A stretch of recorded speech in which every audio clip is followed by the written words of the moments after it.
Okay, so we get started. Had a few Excel questions, binomial distribution questions that came up.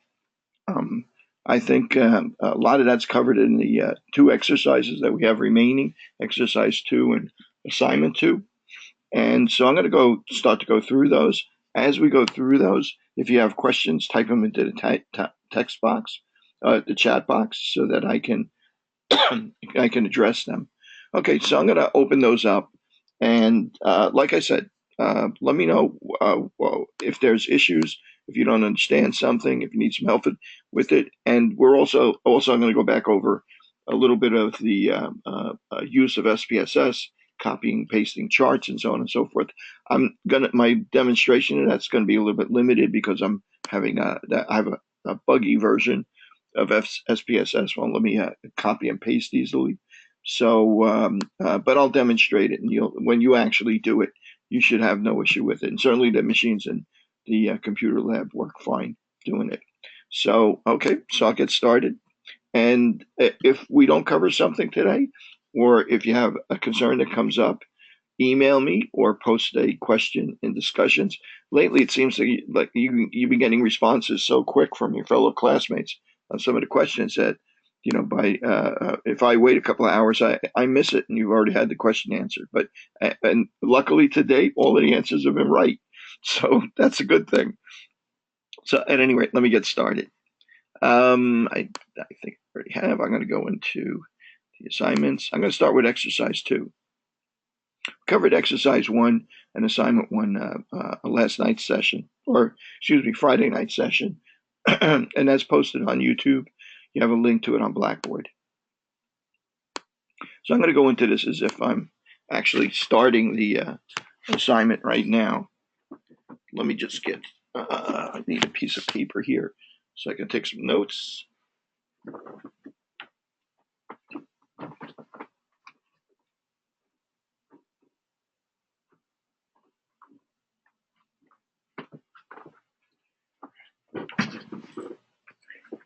Okay, so let's take a look at this.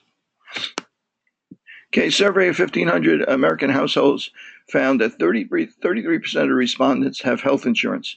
Is this value a parameter or a statistic? You guys want to answer that with me? Which one of those is that? Is it a parameter or yeah, it's a statistic, right? Because it's a sample of population. Unless the whole population happened to be 1,500 people, in which case it would be a parameter. Pretty clearly, they said a survey of 1,500.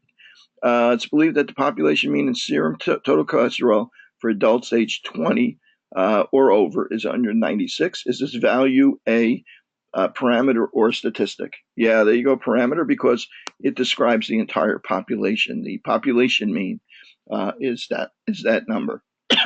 So keep in mind also that statistics we usually use, for instance, for mean we use X bar, X with a bar over it. We use SD to represent standard deviation.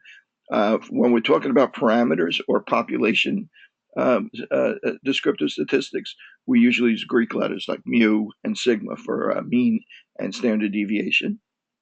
Infant mortality rate, 1,000 live births for 50s.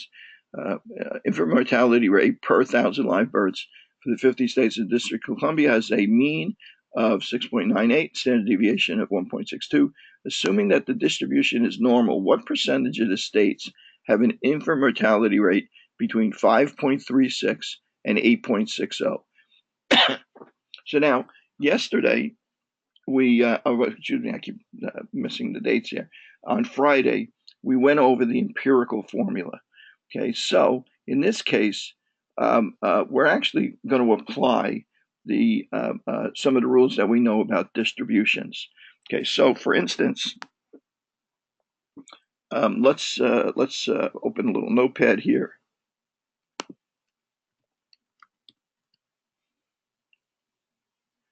Oops, that shouldn't be happening. Let me make sure that stops so that we don't wind up. Yep, there we go. Okay, so I'm going to open up notepad. Unfortunately, I can't find my pen, so I'm drawing with my mouse pad, with my trackpad. Okay, so let's take a look at this. the mean was, let me go back and look at what the mean was. The mean was 6.98.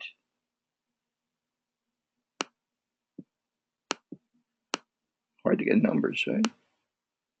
6.98, and the standard deviation was equal to 1.62. Okay, and we want to know what percentage of this distribution is between 5.36 and 8.60. Okay, so if you do the quick math, I think you're going to wind up with the fact that this is one standard deviation below the mean and one standard deviation above the mean. So what percentage are we talking about there? 68%. So this is really just another example of the empirical formula. Did I hit the right one? I think so.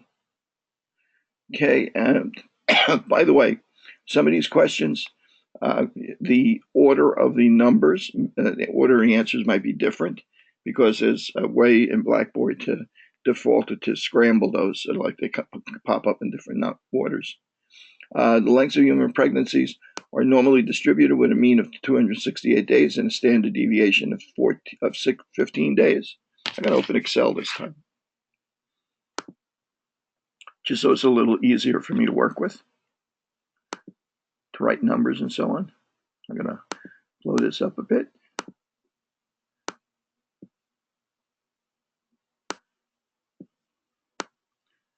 In fact, maybe I'll make it even a little bit bigger. Okay, a little easier to see. Let's go back to this.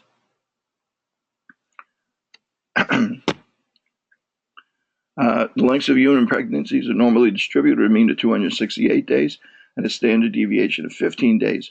Approximately what percentage of pregnancies last at least 298 days? So we're looking for the percentage of pregnancies that last longer than 298 days. So if I go back to my notepad, oops, let me do it this way. If I go back to my notepad, okay, this time we're looking at a mean of 268 and a standard deviation of 15.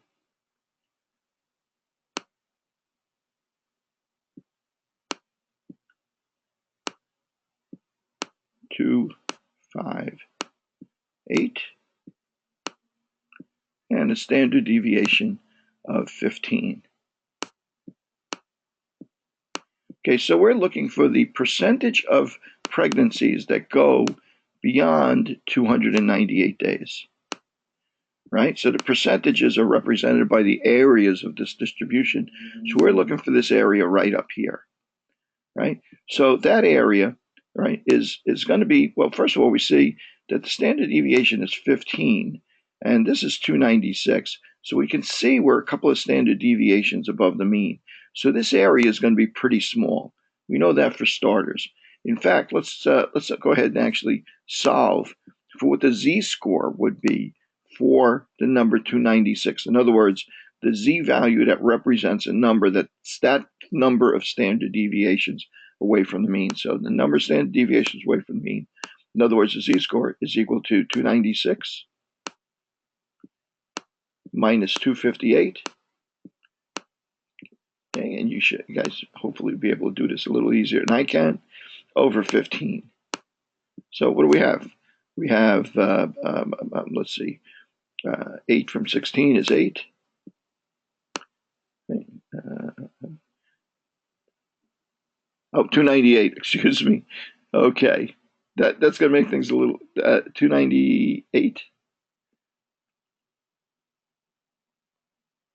Let's see, 298 minus 258 is going to be 30. Thank you. Makes things a little easier. So the z-score is equal to 30.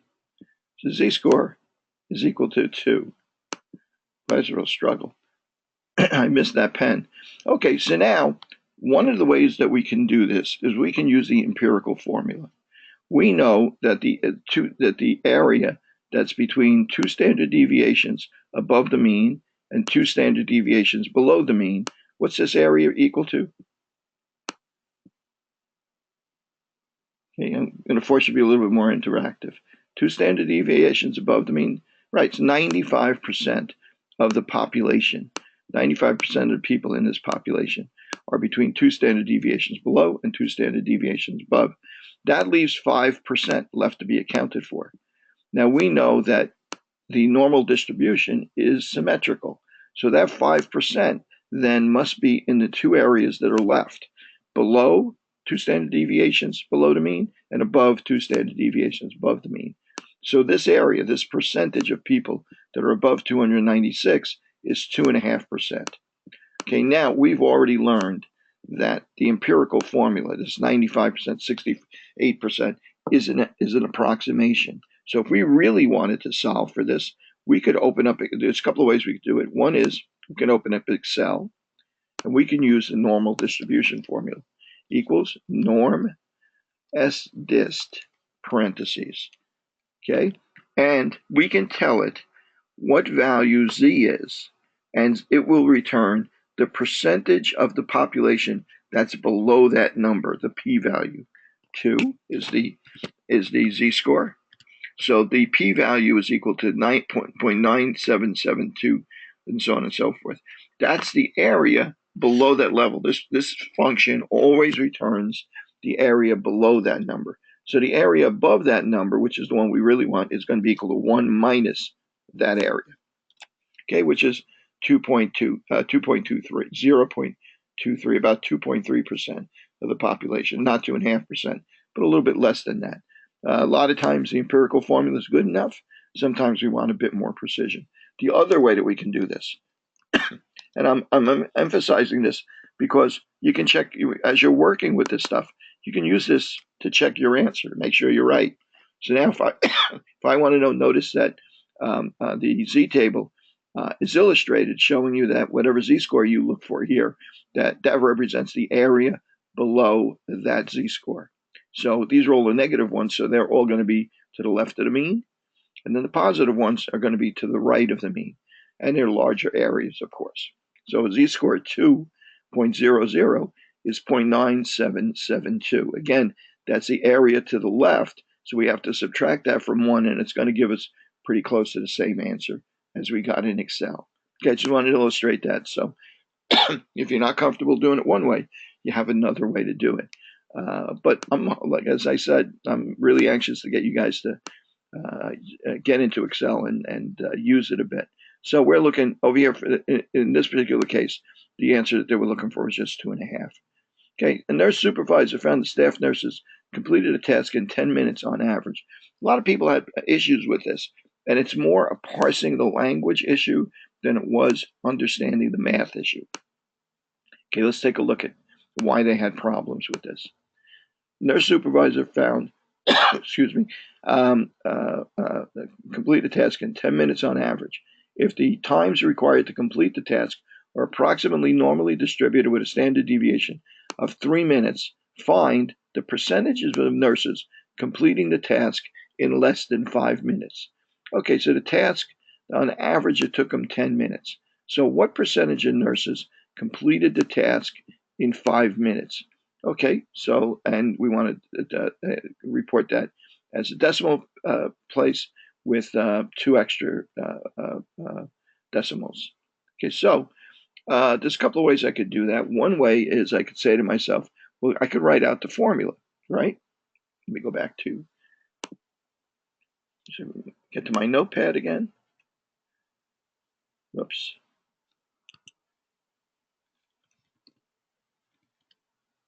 Okay, let me get a fresh page. So I can write out the formula. Z is equal to, and let's see, the value we're interested in. Value we're interested in is 5 minutes, and the average was 10 with a standard deviation of 3. Z is equal to x minus mu over the standard deviation. So x was 5 minutes minus the mean of 10 over the standard deviation of 3. That's going to be equal to 5 over 3, or 1.67. So we're interested in the percentage of nurses that did it faster than that. So if this is the distribution of times for the nurses, the percentage that did it faster than that, if this is 10, 5 would be down here. And with a z-score of negative, I should show that up here, negative 1.67. Oops. 6, 7. Okay, that's going to be that area to the left of this, right? So that's going to be pretty simple using the table, right? Because we're using the table.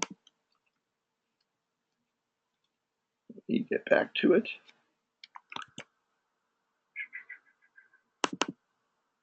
Using the table,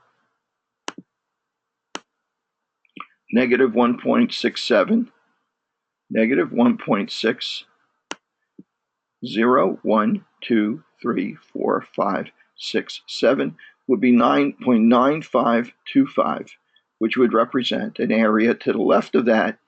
I'm sorry, excuse me, I was looking at the wrong table. Negative 1.67, 1, 0, 1, 2, 3, 4, 5, 6, 7 would be 4.75%, 4.75 or 0.0475 expressed as a proportion. Okay, so I think we're okay with that. If I used Excel, just to show you how I do it in Excel. Okay, equals norm S dist. Now remember, the S is for the standard normal distribution, right? So dist, parentheses. If I put in the z-score, 1.67. Oops. I return the error. Oops. I should have put in negative. Okay, it returns the area to the left of that z-score. Okay, so that's the percentage of nurses that completed the task in less than 5 minutes. Okay, so now you might have noticed that I also have in the past used norm dist rather than norm S dist. Let's take a look at the difference. Now, instead of the standard normal distribution where everything is expressed as the percentage, as a proportion determined by the z-score, norm dist goes that calculation a bit further. I'm going to hit parentheses, and it's going to give me some clues as to how to continue. Well, it's actually going to calculate a value for us based on the mean, which we know in this case was 10, comma, the x value, the value we're interested in, 5, comma, the mean, 10, comma, the standard deviation, 3, comma, and cumulative, which is always true in this case. Okay, and that gives us the same area that we wanted before. Okay, so you could use norm S dist. You could calculate z-score on your own, use norm S dist to calculate it to a percentage, or you could use norm dist to take the raw information and give you a percentage directly from that. Okay, you're welcome to use either one of them. You can even use both just to make sure you get it right. Okay, if we had miscalculated the z-score that we wound up putting in here, and it was 1.69 instead of 1.67, we would have realized that there's a difference between these two numbers when we actually went to do the problem. The probability that a nurse who has been assigned to this task will take between 8 and 12 minutes to complete it. Well, in this case, we have to find the difference between these two, right? So I'm going to use norm dist. Norm dist, because it's going to do this very quickly for me. Norm dist, comma, for, what was it? Quickly, I forget. Let's see. Percentage of, oh, I'm sorry. I jumped ahead, didn't I? Requiring more than 10 minutes to complete the task. Okay, more than 10 minutes. Okay, so I'm going to use, again, I'm going to use norm dist to do this. You could go back and do it the other way. No, more than 10 minutes, comma, 10, comma, 10, comma, 3, comma, true. Okay, and of course, oops, equals. Okay, it's 50% of the population. That was pretty much obvious as well. Laura, did I make a mistake there? Okay, oh, I'm sorry. Yeah, we were talking about the next part. Okay, the probability that a nurse who has just been assigned to the test will take between 8 and 12 minutes to complete it. So I'm going to do this equals norm dist right? I'm going to try it first for 12 minutes. 10 is the mean, 3 is the standard deviation, and true. Okay, and again, you could do this by calculating the z-score and going to the table to find the area to the left of 12 minutes. Okay, and it comes up 74%. And then you can find the area to the left of 8 minutes. I'm going to do it here. 8 minutes, mean of 10, standard deviation of 3, true. Okay, and that's the area to the left of 8 minutes. So the area to the left of 10 minutes is the entire portion of the curve to the left of 10. And this is the area to the left of 8. So if I take the difference between the two, minus the area to the left, I'm subtracting that area that's not included in our range, and it turns out to be a little under 50%. Okay, so that would be our answer there. Okay, the slowest, now this is one got kind of confused a few people. The slowest 20% are given additional training. What task times qualify the nurses for such training? Okay, so I'm going to go in here. I'm sorry that there's no easy mechanism for me to show you. I have you guys draw it out for me so I can see how you would approach this. Let me get my notepad back up. Okay, so I'm looking for the slowest 20%. Okay, so how many of you think the slowest 20% are down here? Is that correct? No, that's wrong, right? Those are the ones that get done in the fastest time. This is the least number of minutes. The slowest 20% is the 20% that are up here, right? So this area is 20% of the population. The area below this is 80% of the population. And I want to know, what is the value? What number of minutes is represented here? Well, I can't directly, from a distribution like this, I can't directly tell what the number of minutes is yet, but I can calculate the z-score that represents 80% of the distribution is below it, right? And the way I could do that a couple of ways. One way is I could go back to Agresti, I could go back to the table, the Agresti table, and I could look on the chart to see what z-score represents 80% of the distribution is below that level. So these are the areas here. These are the z-scores. These are the areas. So the area 80%, the closest thing I have to that is right here. So that would be a z-score of 0.84. So z-score of so this would represent a z-score of plus 0.84.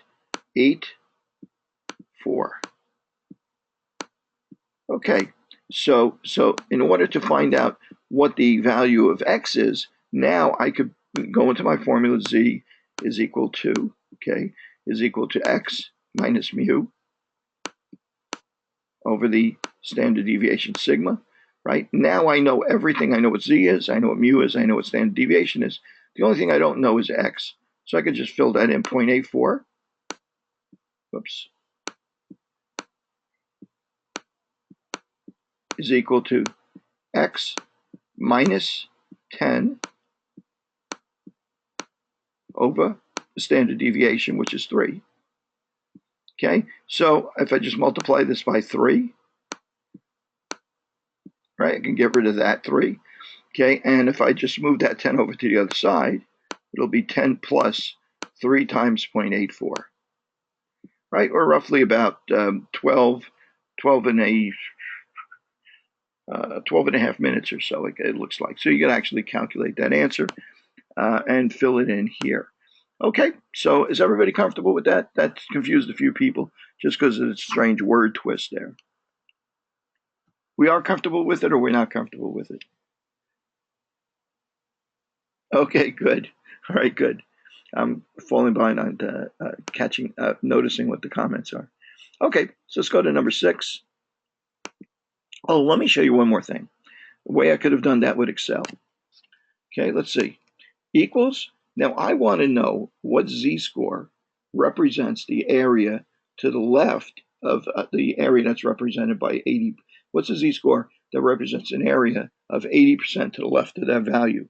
So norm S dist would normally give me the opposite. Put in the z-score, give me the percentage. Now, how about norm S inverse? Okay, if I put in the probability, 0.80, it'll give me the z-score. How about norm inverse? See what that looks like. Well, put in the probability, 0.8, comma, okay, mean is 10, standard deviation is 3, doesn't want anything else. It gives me the exact answer. So I can use these other functions in Excel. Now I think, let me just take a little side trip here.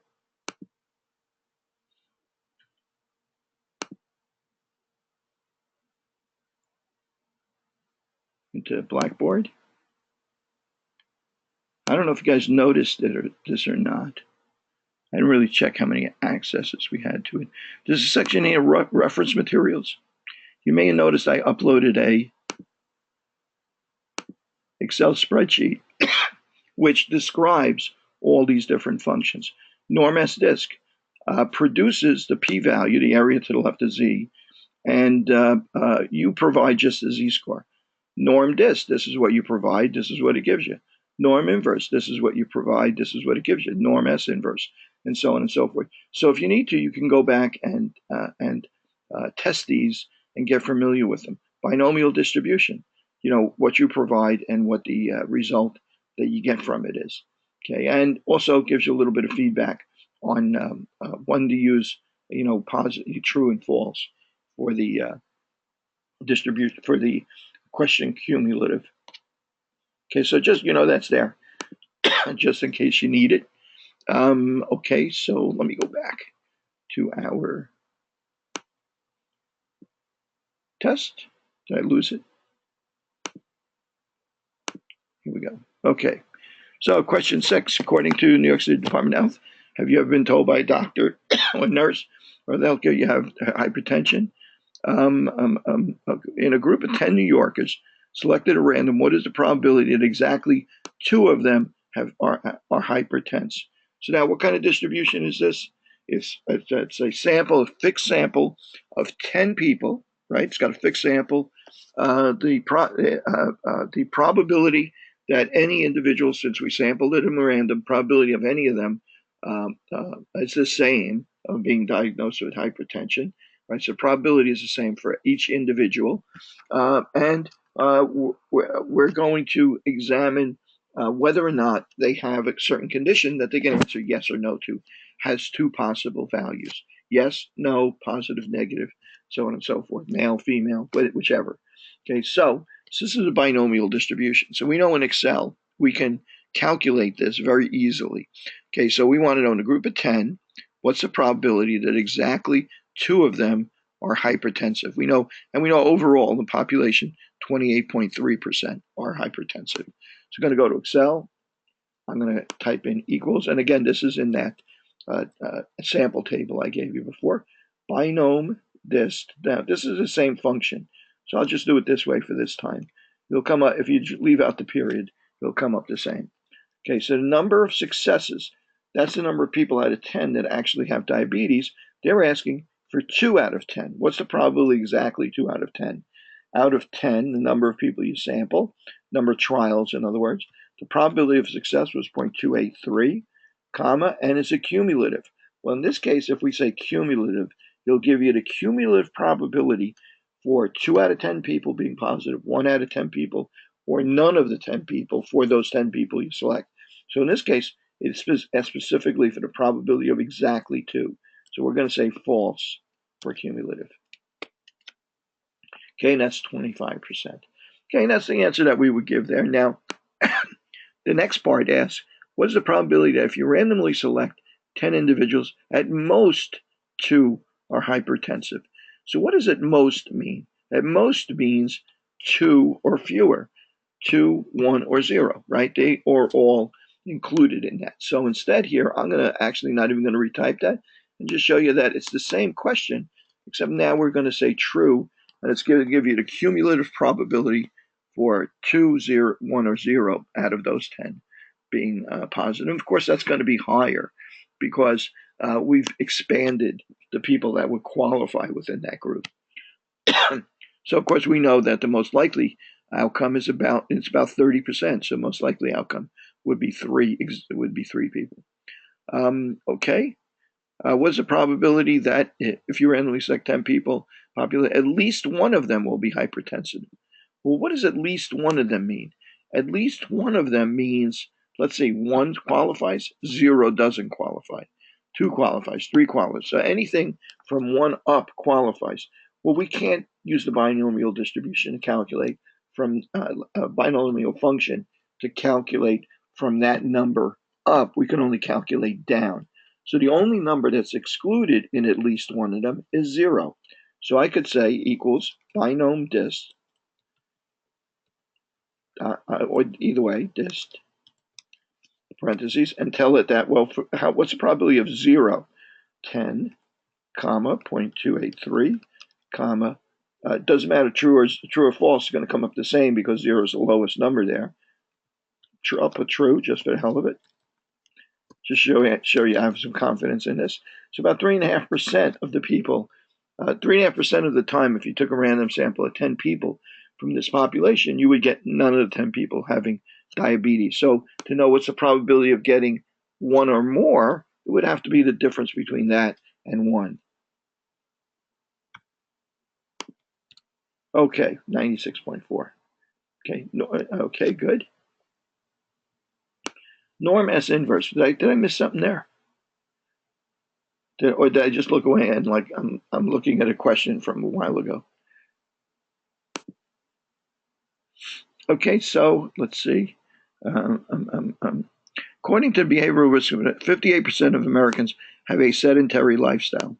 Suppose you select a sample of 12 individuals and find that 10 of them do not exercise regularly. Okay, so 58% of Americans have a sedentary lifestyle. You take a survey of 12 individuals and find that 10 out of the 12 do not exercise regularly. Assuming that the surveillance system is correct, what is the probability that you would have obtained such a sample? Okay, so what's the probability if you randomly select 12 people that 10 of them do not exercise regularly? Now, is that 10 or more, or is that just 10? Assuming that it's correct, what is the probability that you would have obtained such a sample? Okay, well, that's a little confusing, right? It's not really all that clear, okay? But I'm going to assume that it's, let's see, equal binom dist, parentheses, and at 10. So I'm looking for the probability that 10, comma 12, comma 0.58, comma false, okay, would give us a probability of 5% that we would get exactly 10 people. But when I look at that, I'm kind of, I'm wondering, is that really what they're asking me there, though? Okay, and this may not be all that obvious. Let's see. Okay. When we say at least 10 people, when we say what's the probability that 10 of them would be, it sounds to me like they're more interested in what's the probability that we underestimated the number and that there were actually 10 or more. So let's calculate this for 10 or more. So how would we do that? We'd calculate it equals, and I'm not sure I like the wording on this question, binom dist. Okay, stick with me for a second here. Okay, number of successes, 9. I'm saying 9 because I want to know the probability of 10 or more, and I want to eliminate those ones below us. 9, comma, 12, comma, 0.258, comma, and true for all the probabilities below that. Whoops. No, I did something wrong there. What did I do wrong there? 0.258. Must have done something wrong there. Did I do something wrong in the previous one? 10 out of 12. Oh, 0.58. Excuse me. Okay, there we go. So that's 93%. But below that, I'm going to say 1 minus the 93% that are 9 or fewer. Times I would get 9 or fewer would be this percentage. So I wind up with a percentage of 6.4%. This is the probability that we would get exactly 10. This is the probability that we get more than 10 people that out of a sample of 12 people that are sedentary. Okay, so it's kind of tough to interpret in that particular question. I wonder if I need to go back and take a look at the answers on that. Let's see. That's number 7. Yeah, I think the correct answer that we gave for correct was the 5%. I would have preferred if we had rephrased that question, and I think this came from something we did last semester. I would have preferred if we rephrased that question. What's the probability that you would get 10 or more people that were sedentary? I think that makes more sense as a question, like as opposed to exactly 10. But at any rate, the right answer to that was 5 because it asked for what's the probability for 10 out of 12, right? You guys agree with me on that? Would have been a more interesting question the other way. More informative question, I should say, the other way. Is it likely to observe such a sample if, in fact, well, I'll ask you, is it likely that you would observe 10 out of 12 people that didn't exercise if, in fact, 58% of all Americans have a sedentary lifestyle? Well, not as likely, not very likely, about 5% of the time you would observe that. So yes, I'd say no is the correct answer to that. It's not likely. And in fact, later on, as we get into other statistics, we're going to be looking at 5% as kind of like a benchmark for what we consider a likely result or an unlikely result. Okay, so it's interesting that that 5% should come up now. It's probably not an accident. Okay, so let's take a look at the assignment. Just want to close this one.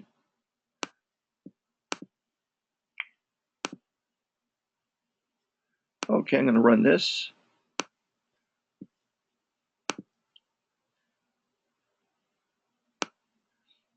Okay. Let's see. Prevalence of diabetes in population is 10%. You randomly test 10 people. You test 3 randomly selected independent subjects in the spot. What's the probability that all 3 are diabetic? And of course, we'd use binomial distribution in this again. So I'll bring up Excel. Equals binom dist. Well, you could use actually, tell you the truth, there's a couple of ways you could skin this cat, right? So that's 3 out of 3, success out of 3. The probability is 10%, and we're only looking for that exact outcome. So I'm going to say false. Oops. I left the comma out. Okay, and it's 0.001 or 1,000.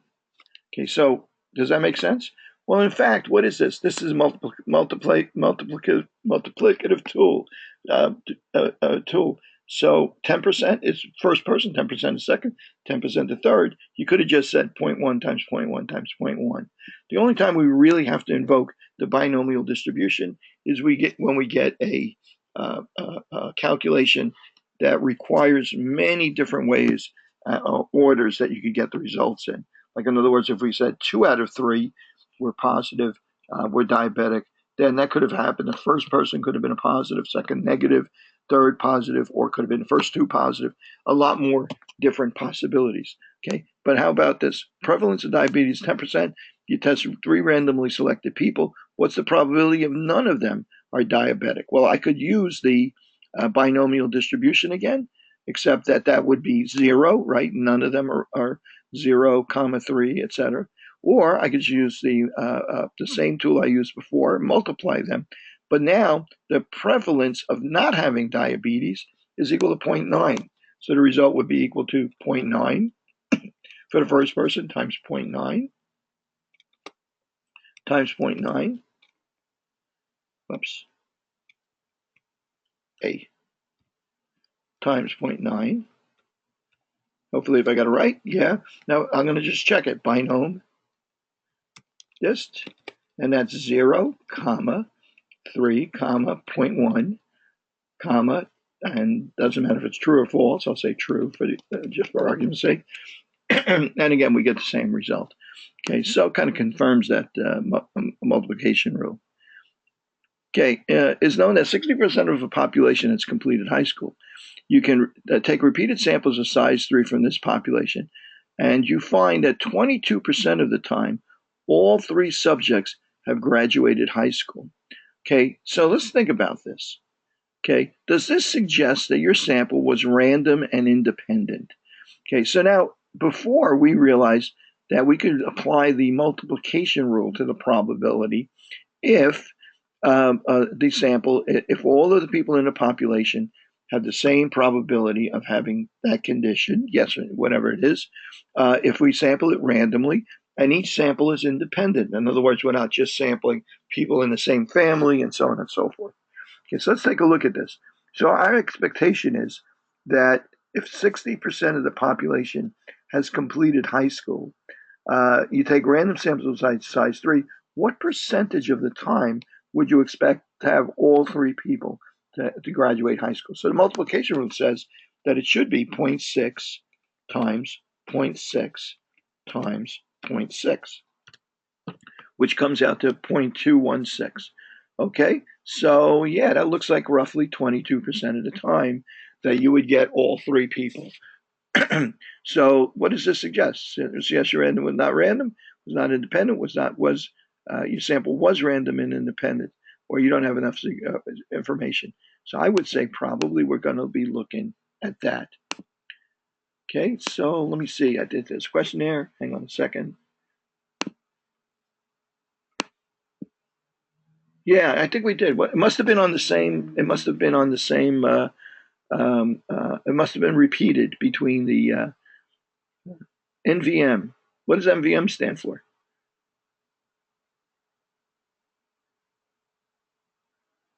Never mind. Okay, I think you're right. Except I think in the other version of it, in the other exercise, it was another answer, right? I think that it turned out that it was either not, it wasn't random or independent or something like that. I think it was the two percentages did not match. So it was, I think it was the, no, I think you're right. I think we did have the same question, but it was the opposite result. Okay, that in fact that they weren't, that you couldn't say that they were random independent because the probability did not match what the result was for the multiplication rule. Okay, Venn diagram. I think we went over some of these too. These I think are kind of duplicates, unless okay, but yeah. Now we didn't do any um, uh, uh, diagnostic testing, so I want to make sure we get to that. I'll go through this very quickly. This is kind of a repeat of what we had done before. Remember, these exercises kind of overlap a little bit. Venn diagram. This is B. This is B union A union B, has both of them. This is A intersection B, and this one's a little bit challenging. It's A, but not including the part that's B. So in other words, A union, not B. A A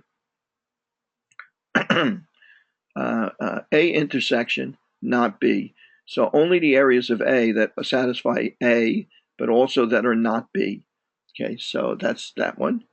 Okay, so let's take a look at the diagnostic testing, because that's, of course, going to be, there's definitely going to be a couple of problems on that. Okay, so let's take a look at this first one. The prevalence of a condition known as cooties in the population is 10%. A new diagnostic test has been demonstrated in 1,000 randomly chosen subjects with the following result.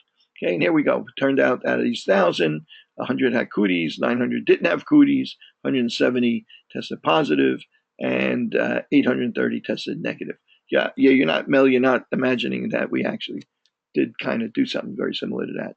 So what is the sensitivity of this test? Okay, any takers on the sensitivity? I'm getting my calculator out. Okay, what's the sensitivity stand for? The sensitivity is the probability that it will correctly identify positives in this population, people that have the disease, have cooties in this case. So what percentage of time does it get it right? Yeah, out of 100 people that have the disease, it correctly identifies 20 of them, right? Those are true positives. This is a total number of people with the disease. So it's 80 over 100 or 80% of the time. So the sensitivity is 80%. Okay. Now these 20 have the disease, but they tested negatives. They are false negatives. True positives, false negatives. Okay. Got it? Okay. So now let's move on to the next one. Okay. Prevalence of a condition known as same thing. Okay. What is the specificity of this diagnostic test? Okay. You guys want to tell me what that is now? 0. 0.9, yeah, it's okay. So the specificity is how good it is at diagnosing people that don't have the disease. 900 don't have the disease. They got it right 810 or 90% of the time, 810 over 900. So that's the specificity. Okay, the prevalence of the condition is 10%, blah, blah, blah. What is the positive predictive value of this test? In other words, if you get a positive test, what's the probability in this population that you actually have the disease? Okay, so let's take a look at that. How many people tested positive? 170 people tested positive. How many people of those 170 positives actually had the disease? Only 80 of them. So what's our positive predictive value there? Is a little less than 50%, right? 80 over 170, exactly. Okay, the prevalence of condition known as same problem. What is the negative predictive value for this test? Well, now we want to know what's the probability you don't have the disease if you test negative. Kind of the corollary to positive predictive value. So 830 people tested negative. Out of those, 810 don't have the disease, so exactly 810 over 830. So now we can use Bayes' theorem to calculate the positive predictive value without having to create a table like this. You could, if you want, create a table like this, given that you know it's 1,000 people, you know the prevalence is going to be, let's say it's 20, let's say the prevalence is 1%. If prevalence is 1%, 10 people have the disease. And if the sensitivity is, and 990 don't have the disease, so you could say, well, out of those 10 people with sensitivity, 8 of them would test positive, 2 would test negative. Similarly, if you know the specificity, you can figure out 90% of the people, 990 in here, would test negative, and so on and so forth. You could build this table, and you could calculate the positive predictive value that way. But you could do that if you wanted to, but you could also do it as kind of a check to another way to do this, which is to apply Bayes' theorem. And in Bayes' theorem, we're looking at well, let's take a look. Let me go back one step. Bayes' theorem, maybe it's that one. Oh, here we go, Bayes' theorem. The probability of A, given that B has occurred, is equal to the probability of B, given that A has occurred, times the probability of A, divided by the probability of B. Little confusing there. But basically what you're doing is you're giving us, it's telling the probability of A occurring, given that B has occurred, is a ratio. It's a ratio of the percentage of time you would expect to get one outcome over the percentage of time you would expect to get another outcome. In the case of the probability, in the case of positive predictive value, what we're interested in is the probability that you would test positive and have the disease. So the people on top are all the people that tested positive that have the disease. The people on the bottom are all the people that tested positive, whether they have the disease or not. Well, what does that refer to? Let's go back here. What was positive predictive value again? It was on the top of the equation.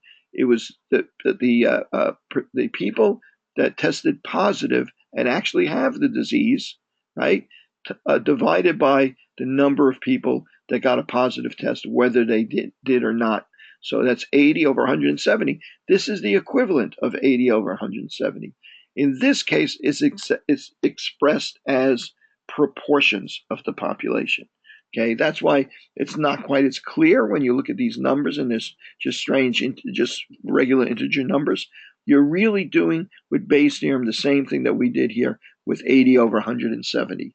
Okay, so let's see. The sensitivity is 80%. The prevalence is 5% in this case, right? So the top part of this equation, okay, top part of this equation is equal to sensitivity 0.8, right, 80%, times the prevalence, which is 0.05, right? So 4% of the population is in the top of this equation. Okay, now what about the percentage of people that tested positive? This is just the percentage of people in the population that have the disease, that tested positive and have the disease. Probability of B, probability of having the probability of testing positive given you have the disease times the prevalence, right? Just that P. Remember, that's the same formula that we had up there, except substitute the probability of having the disease for B or A, and probability and the sensitivity might be A, for instance. Okay, so I'm going to divide that by all the people that tested positive. Well, for starters, if you look here, sensitivity times prevalence, that's the same number. That's equal to 0.8 times 0.05. Well, why is that down there? That's because the number of people that tested positive and have the disease are on top. The total number of people that tested positive are the people that have the disease and tested positive. We have that there, plus the people that tested positive but don't have the disease. And that's represented by, it's represented by 1 minus the prevalence. This is the percentage of people that don't have the disease, right? That's 1 minus 0.05. That's the percentage of people that don't have the disease, times the specificity, times 1 minus the specificity, the percentage of times that you would get the test wrong and think they have the disease, right? So that would be 1 minus, what was it, 0.9, right? Okay, I'm going to hit enter, and that's the percentage of people that that tested positive but don't have the disease. So the ratio of these two, that's equal to this divided by the sum of these two, this plus this. I got to put those in parentheses, make sure it doesn't do the division first, is our positive predictive value. Okay, does that help? Does that help you understand what that formula really means, and what Bayes' theorem is kind of really saying? It really, when you look at it initially, when you look at that P given A divided by this is equal to that, it's kind of really confusing, but it's really kind of a simple concept once you're really kind of just poke at it a little bit and kind of try to understand it. Okay, and just to show you that that's really true, now I'm gonna recreate this, and if you're really in a pinch on the test, I'm going to recreate this by building a table. So this is kind of not typically what most people do in statistics, but just so you have this as an extra tool. I can't find that. Okay, I'll just do it my own way. Okay, so if I got 1,000 people, 1,000 people, and the prevalence is 5%. So 5% of 1,000 would be 50 people, I guess, right? So 50 people would have the disease. 950, I might as well label this, right? This is going to be totals. This is going to be test positive. This is going to be test negative. This is going to be disease positive. This is going to be disease negative. Okay, let me get this all to line up. Okay, good. So if I say the prevalence in this problem, the prevalence was 5%, so I'm going to start with a population of 1,000, just to keep the numbers round, right? So 50 people have the disease. The sensitivity of the test was the same as we were working with before, which is 80%. So this is going to be 80% of 50, which we know is 40. I'll just calculate it. Equals, you could just write 40 in here because we know it's 40 times 80% of 50. So it gets it right 80% of the time. We know this is going to be 10, right? So we know 950 people don't have the disease, and 50 do. And we know the specificity is equal to 0.9 times 950. It's going to get it right 855 times. And the number of times it's going to get it wrong, it's just going to be the difference between the 950 and the 855. So we get that number. So the total number of people that tested positive is equal to this 40 plus 95, right? And the number of people that test negative is equal to this plus this. Okay, so there we fill out that whole table. So what's the positive predictive value? Positive predictive value is equal to the number of people that tested positive and really have the disease over the total number of people that tested positive, which is the same answer that we got before. There we go. Okay, and in fact, if you want to do negative predictive value, you could do that also here. Is equal to the people that tested negative and don't have the disease divided by the number of people that really total people that tested negative, including the 10 that were false negatives. Okay, and that's 98% for negative predictive value. Okay, what did I get wrong there? 40. You're right. You got to it there before me. Okay, so at any rate, so I think that's about where we stand. The only one I want to do one more thing quickly. We got a couple of minutes left. I like to try and start on time and end on time, so you guys, if you have plans, you don't feel like like you're bailing out on this or something like that. Okay, so I'm just gonna be a little bit over, I think. So I'm gonna open up this example, this exercise that was part of one of the problems that we worked on, and that is that you needed to upload, and that is this idea of using SPSS to do various calculations. So I'm going to start up SPSS. Actually, what I should have done is I should have started it up from, if it would cooperate, see if it'll cooperate. Start it up from there.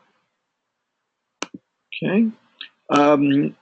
This was this was a question. This was a format where I gave you an opportunity to answer the questions. On the exercise, the idea was that you would work the problem out using Excel, presumably, and then repeat those calculations, I think, using SPSS, and then it added on. This actually gets more inclusive than just the parts that we did in Excel and in our lab exercise.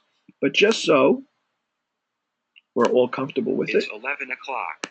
And I think we just got to 11. Okay, I'm going to say open data. And here we go. Okay, say yes to that.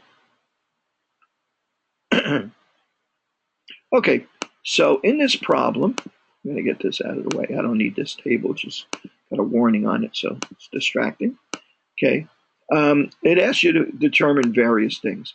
Use SPSS to calculate the frequencies for the number of mothers who smoke and do not smoke.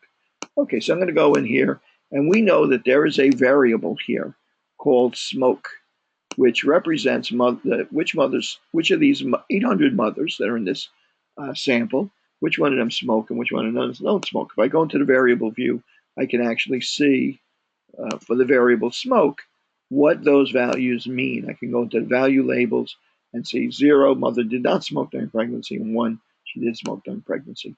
So I can go back to the data view. I can say, I may not even need to in your version, analyze. And since I'm looking, I'm going to go down to descriptive statistics. Since I'm looking for a count, frequencies, I can just go into frequencies. That'll give me what I need. And I'm going to go down to smokers, smoke during pregnancy.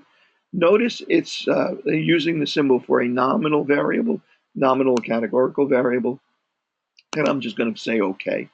And SPSS is going to give me the table for the number of mothers who smoked versus the number of mothers who didn't smoke. Okay, so now I can see 684 smoked, 114 didn't smoke. This is the percentage, 85% didn't smoke, and so on and so forth. I can now say, click on that, so it's highlighted, say copy, Control C, or I can go up to copy up here, okay, and I can go to a Word document such as this, and I can go ahead and paste the table right in here. Okay, oh, my version worked. What do you know? It worked this time. It's a Christmas miracle. Okay, so at any rate, So I have that table in there. Oh, in fact, if I wanted to, what I could have also done is I could have created, and I'm not sure I asked you for this, but I could have created a table from this. A couple of ways: descriptive statistics, frequencies, and I think charts. I could have asked it to create a bar chart for me. And if we continue, and now it'll give me the table and also create a bar chart for me. I can click on that, say Control C or copy, and also give me the table for it, paste it into a Word document, right? So now, the nice thing about pictures is that you can resize them easily, right? Charts can get a little bit complicated in that regard, right? Because they're individual columns and so on and so forth. So actually, you can, in fact, with tables, if I go in here and I click on that table and I say copy, when I go to paste it into the Word document, right now, it may not work with mine, but I'm going to say edit. Instead of saying paste, I'm going to say paste special. Now, if you use the ribbon, it's in the ribbon. It's in the ribbon also. I hid the ribbon to give me more room here, right? But it's in that ribbon up here also. That little paste thing. If you hold it down, you can get to a command that says paste special. And when you get to that, you can paste it as text, unformatted text, style text. This is the table's formatted text. In your version, which is not buggy, you're likely to have one choice, which is going to say as a bitmap or JPEG or something like that.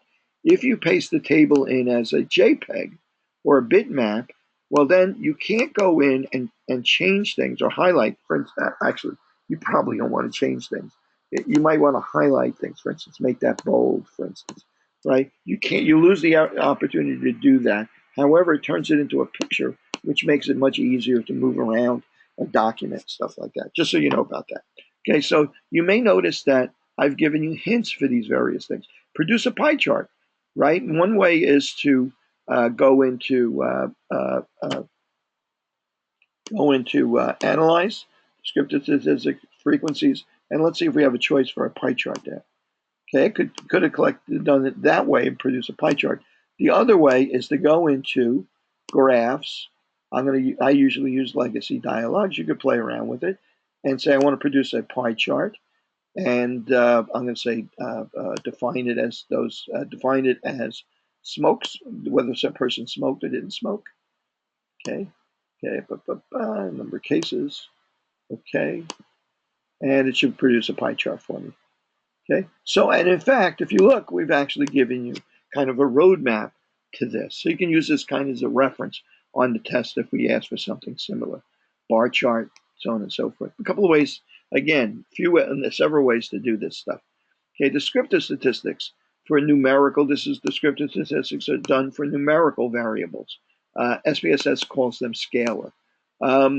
So for instance, what's the descriptive statistics for the age of all of the mothers?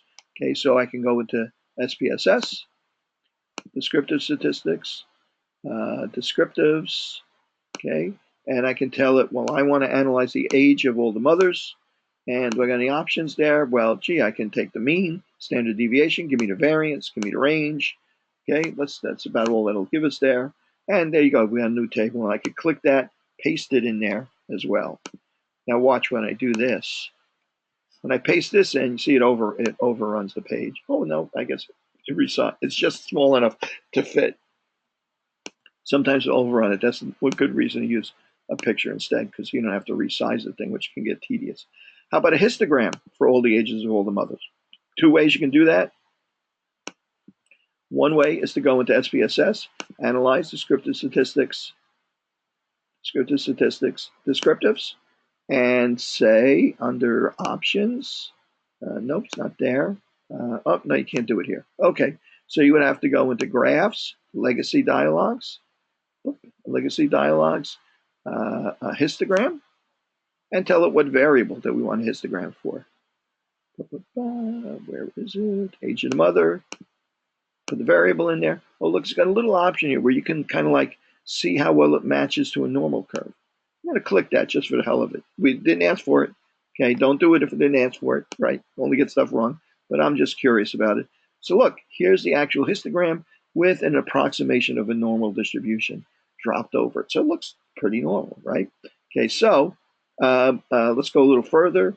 It might be skewed a little to the right, maybe not. Okay, so so we would copy and paste that into our document. Okay, next, let's see, display a box plot for the ages of all the mothers. Okay, so I can go up here to descriptors, to graphs, and box plot, and do the same thing. Okay, and tell it the variable is the age of mothers. Okay, and label cases, simple box plot, variable category axis, labeled by, oops, I'm sorry. I'm going to show you a better way to do this. Anyway, okay, I'm going to get past this in a second anyway. Now, let's say we want to do the descriptive statistics for multiple variables. You can just move several variables in there, do them at the same time. Okay, so now I'm going to look at the. I'm going to show you box plots. Actually, let me show you right now. Instead of using the graphing function, what you can do is you can say analyze descriptive statistics. Instead of going to descriptives, go one further. Go down to explore. And in Explore, you can ask SPSS to give you the descriptive statistics for the ages of the mother.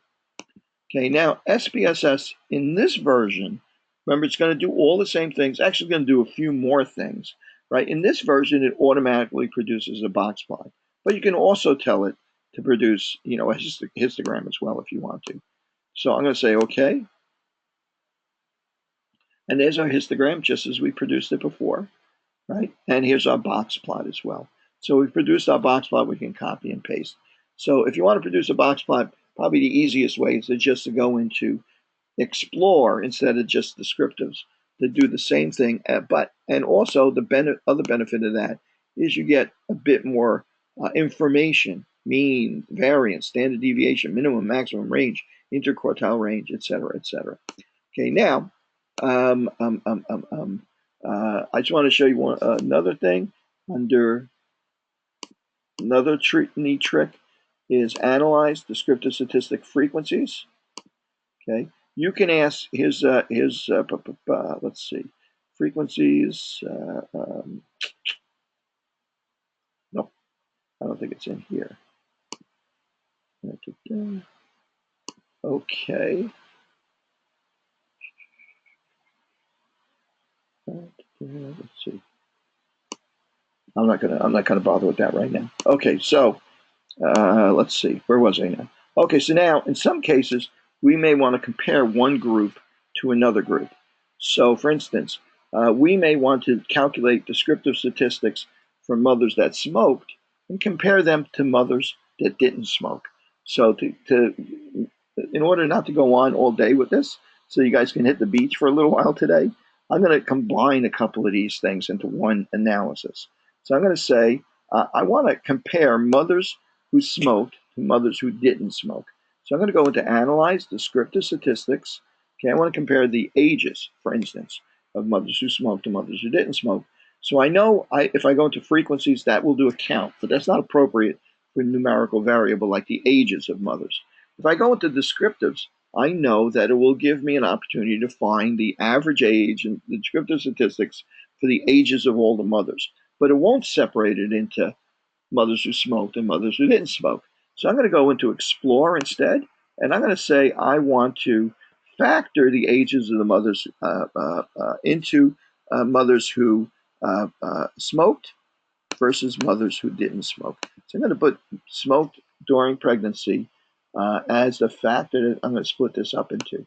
Now in plots, I have the opportunity now to tell it I want to calculate a histogram as well for both groups. And it's automatically going to do side-by-side box plots for me. And here it goes. And there's all the statistics for the two groups. And there is our histograms for the two groups. And there's our box plots for the two groups. I'm going to do it again, analyze, descriptive statistics, explore.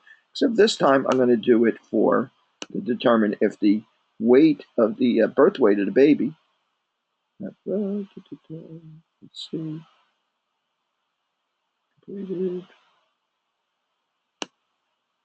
Weight of the child at birth was affected by whether or not the mother smoked. And let's see what we get now. So there's all the statistical analysis. Mothers who did smoke during pregnancy had lower birth weight babies on the average. See how it looks like on a box plot. Okay, there it is on the box plot. In this case, we got a lot of outliers here, right? In this particular kind of analysis, we get a lot of outliers because we have some premature births, right? Top end, probably not too far from the median, but at the bottom end. But you can see that mothers who did smoke, the range of those birth weights are lower. The range of birth weights for mothers who did smoke. So they had some. This is a smaller group, right? This is only about 100 women, about 800 women. That's one of the reasons why you see so many more premature births here, because just there were more births represented here. There may be other factors too. Who knows? Okay. Do we have to include case processing summary when copying?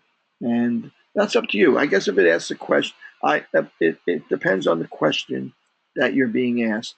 For our purposes, usually no, just the actual information that we're after. Okay? So just so you get to look at this again, and you can go back over this. Remember that document. It gives you a kind of a roadmap to how to go through the menus on SPSS to do various kinds of analysis using this particular data set as a guideline. You might not specifically get that. You might get a different data set on SPSS, but it's the same on the test, but it's the same process. So you can actually open that up during the test and say, gee, I don't remember how to get, what do I do with frequencies? Where should I go for that? You can go back there and take a look at that as well. Okay, so guys, good luck on the test. Take your iPods with you to the beach and listen to the other lectures, or or read the book. You can read the book since it's a PDF file. You can read the book at the beach, right? And maybe have a little pina colada or something like that, and relax. And don't worry about it. I'm sure you guys are going to do very well on the test. And I'll see you guys tomorrow night. So I'll post this video as quickly as I can. Take care. Bye, guys.